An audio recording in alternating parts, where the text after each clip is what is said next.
Naranasan niyo na ba ang ganitong pangyayari? Tapos mong pindutin ang button ng ating microwave oven at biglang nagliliyab at pumuputok. Ang salarin po dyan ay nasa loob doon sa ating cover ng ating microwave guide. Mayroon kasing dumikit dati dito na isang organic matters na naging sanhi ng pag-build up ng carbon. Yung carbon na yun ang sanhi ng pagpuputok nito at nagliliyab na apoy sa loob ng ating microwave oven.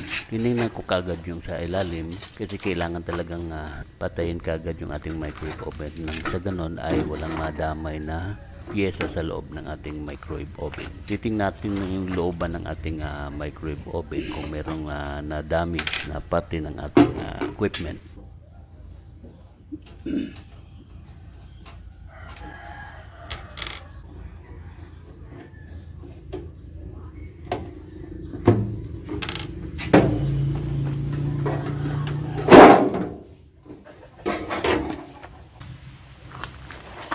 Andito po yung ating magnetron at ang step-up transformer, pati na rin ang capacitor. Tininan ko na rin po yung ating board at salamat naman at wala namang na-damage sa ating mga components sa loob. Mali lang po ang solution dyan at kailangan lang po nating gumawa ng panibagong cover ng ating waveguide. Kailangan kasi takpan natin yung waveguide na to para hindi makapasok po yung fumes mula sa pagkain.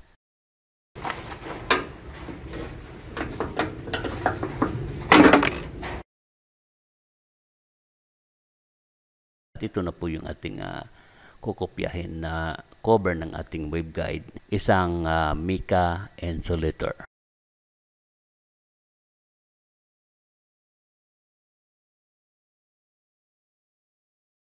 Kailangan lang natin ng gunting, ballpen, sandpaper.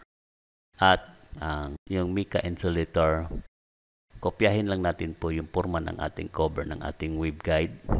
Saka natin gamitan ito ng ating gunting. Kaya ito nagkaroon ng sira dahil sa paulit-ulit na pagdadaan ng ating microwave radiation na nagkaroon po ng organic matter doon sa daanan ng ating microwave oven na nakadikit doon sa ating cover. Kaya nagiging uling ito at nagiging sanhi ng pagliliyab at pumuputok-putok. Siya nga pala nakalimutan kong banggitin. Baka naman magsulat kayo rito sa ating ginagawang cover o bigla yung nilagyan ng logo.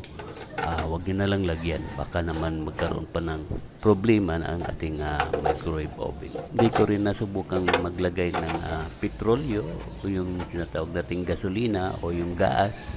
Wag nyo na lang subukan din na baka ito sumabog. Saka yung itlog na may eggshell, hindi rin ako nagloloto ng itlog sa microwave, delikado yun.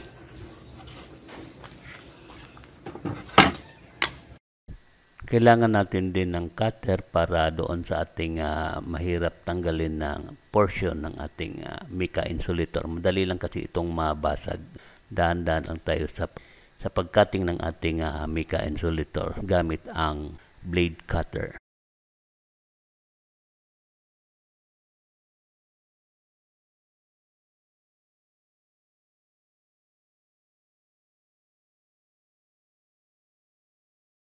Ngayon, meron na tayong bagong cover ng ating waveguide.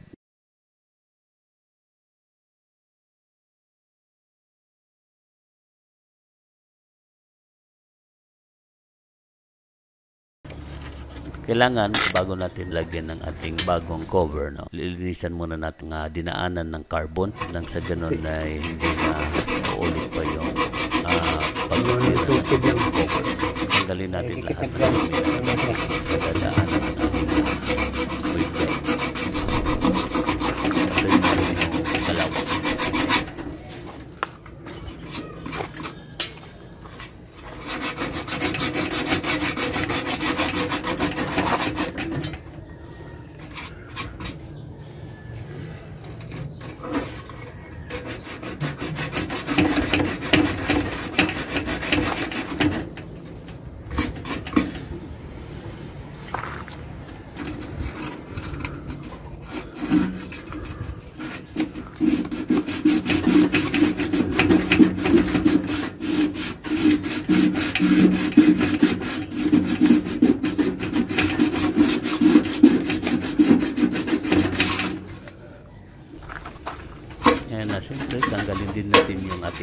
alikabok sa sandpaper gamit ang paintbrush na malinis.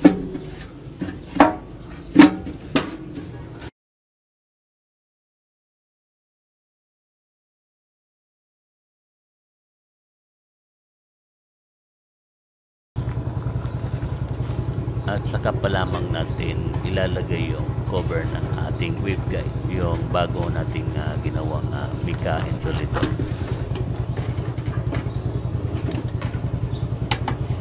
Ayan na po, ready na po siyang gamitin. Balik na natin yung cover para maiwasan natin yung radiation mula doon sa ating magnetron. Kailangan kasi naka-cover itong mga kuran. Minsan kasi para maiwasan natin yung paglabas ng microwave radiation. Ito na po yung temperatura na makikita natin kung normally na hindi pa naka-activate yung microwave oven.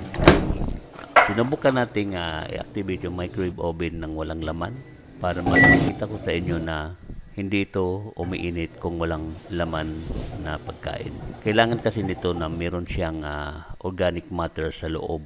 Na siyempre pagka sinabi nating organic matter, meron yung composition na may tubig. Yung tubig kasi nagpapainit dun sa loob ng ating microwave. Kaya makikita nyo normal pa rin yung reading ng ating temperatura sa looban. Walang bahid ng init.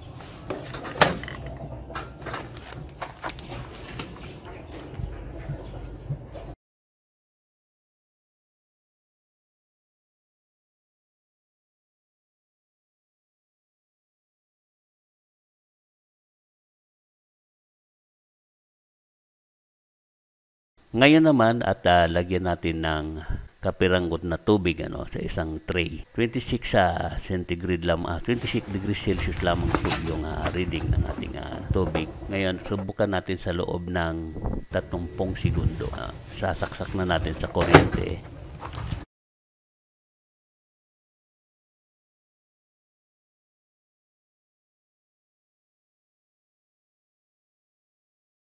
At saka naman pindutin natin yung pang 30 segundong button.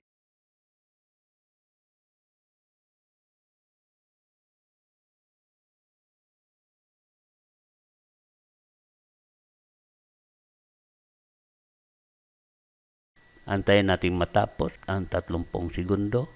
Malalaman naman natin na tapos na yung ating 30 segundo sa pamamagitan ng ating alarm. Bibigay siya ng alarm.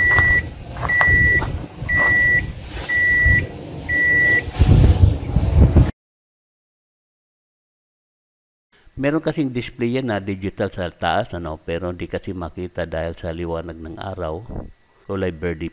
Bubuksan na natin at titingnan natin yung temperatura ng tubig kung ilan.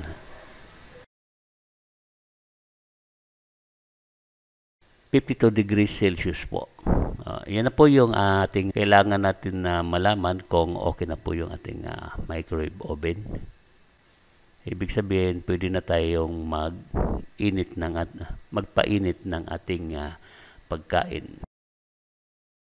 So sa susunod, dapat pag gumagamit kayo ng microwave oven, siguraduhin nyo lang na malinis po yung ating cover ng waveguide.